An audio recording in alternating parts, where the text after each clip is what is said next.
தந்தையிடம் தன் ஆவியை ஒப்படைக்கிறார். என் அன்பு மகனே, மகளே, சிலுவையில் தொங்கும் என்னை பார். என் அங்கமெல்லாம் சிதைந்து வழிந்தோடிக்கொண்டிருக்கிற குருதியை உற்றுப்பார். உயிர் போகும் நிலையில் நான் படும் வேதனையை நினைத்துப்பார்.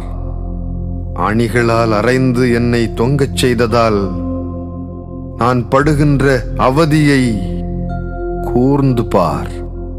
நான் சிந்தும் செந்நீர் உனக்காக, நான் படும் வேதனை உனக்காக, என் இறுதி மூச்சும் உனக்காக.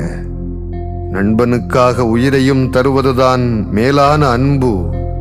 இதை உனக்கு உணர்த்துவதற்காகத்தான் இந்த வேதனைகளையெல்லாம் நான் ஏற்றுக்கொள்ளுகிறேன். மனம் திரும்பு, மனம் திரும்பு. நீதிமொழிகள்